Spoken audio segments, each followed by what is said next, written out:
Hello and नमस्ते everyone, I am Neha. तो let's get started. Bell के प्रोविजंस, ठीक है। बेल के प्रोविजंस कहाँ दिए हुए हैं?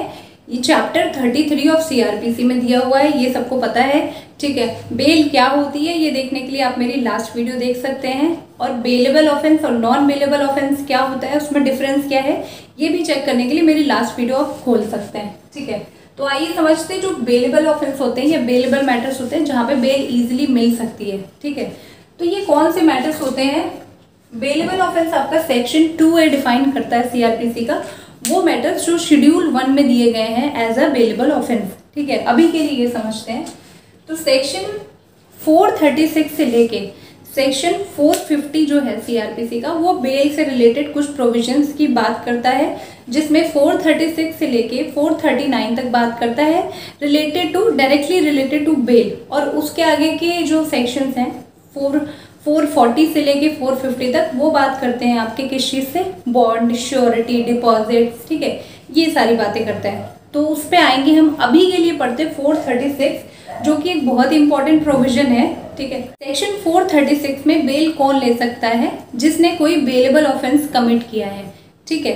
तो बेलेबल ऑफेंस कमिट तो किया है, बट ये व्यक्ति है कौन? ये व्यक्ति है जिसे या तो अरेस्ट किया गया है, ठीक है, या फिर डिटेन किया गया है कस्टडी में, या फिर इसे लाया गया है कोर्ट के सामने, ठीक है, या फिर at any time when in custody, मतलब जब भी, किसी भी टाइम पे, एट एनी स्टेज जब वो कस्टडी में है, ठीक है, तो वो बेल के लिए अप्लाई कर सकता है अगर उसने बेलेबल ऑफेंस कमिट किया है। ये हो गई एक बात।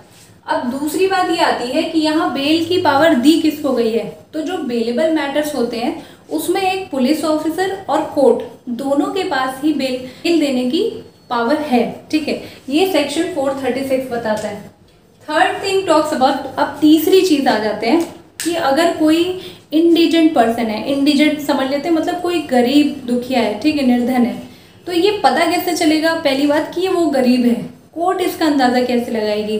तो इसके लिए प्रोवाइजो 1 436 का बात करता है कि अगर कोई गरीब व्यक्ति है, ठीक है, इंडिजेंट है, जो कि एक हफ्ते के अंदर अंदर बेल फर्निश नहीं करवा रहा है, मतलब बेल के लिए उसने अप्लाई ही नहीं किया है, ठीक है, और ना वो बेल ले पा रहा है, तो कोर्ट इस चीज़ को देखते हुए उन्हें एक इंडिजेंट पर्सन समझती है और उनकी हेल्प करने के लिए क्या करती है, उनको डिस्चार्ज कर सकती है। लेकिन डिस्चार्ज कैसे करेगी? उनसे बेल बॉन्ड साइन करवाएगी, ठीक है। बेल बॉन्ड हम आगे पढ़ेंगे कि बेल बॉन्ड क्या होता है, ठीक है, ये। बट बेल के लिए आपको कोर्ट को श्योरिटी देना पड़ता है, ठीक है। तो अब श्योरिटी यहाँ जो है, जो अगर कोई इंडिजेंट पर्सन है तो वहाँ पे कोर्ट जो है अगर चाहे तो उसे बिना श्योरिटी के ही डिस्चार्ज कर सकती है। ये हो गई तीसरी बात। चौथी बात आती है कि जो बेल होता है बेलेबल ऑफेंस में, तो यहाँ तो हमने पढ़ लिया कि बहुत ईजिली मिल जाएगी, ठीक है। तो ईजिली मिल जाएगी इसका मतलब ये है कि ये मैटर ऑफ राइट हो गया, ठीक है, बिल्कुल मैटर ऑफ राइट है। बट इसके भी कुछ एक्सेप्शंस हैं। अब एक्सेप्शंस आगे बढ़ते हैं, क्या है?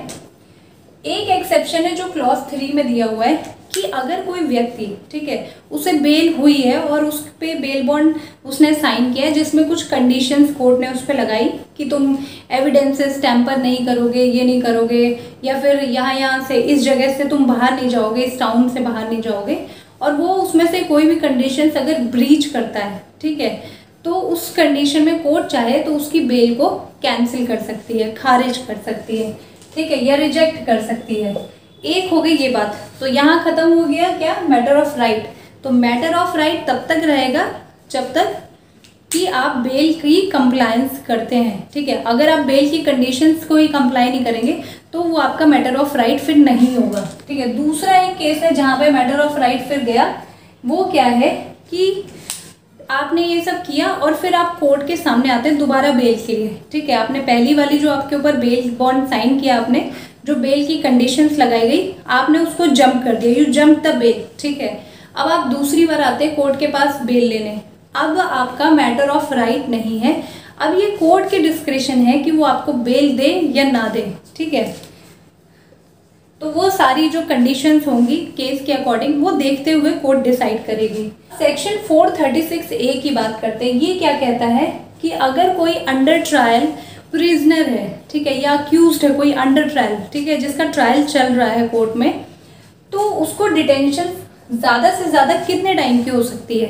तो वो हो सकती है half of the maximum punishment given for such offence.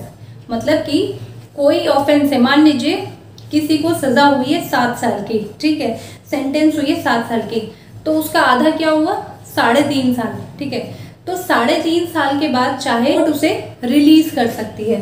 But यहाँ पे एक और बात आ जाती है, कुछ अगर रीजनेबल ग्राउंड्स है जो कोर्ट को लगता है कि नहीं इन्हें रिलीज नहीं करना चाहिए, तो कोर्ट चाहे तो उसको कंटिन्यू कर सकती है उसके सेंटेंस को।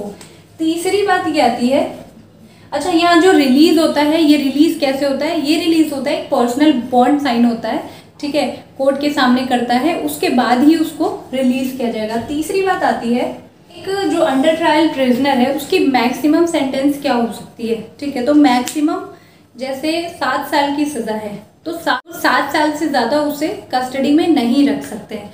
तो that's it for today. I hope you have understood what I have told. Thank you so much for watching my video.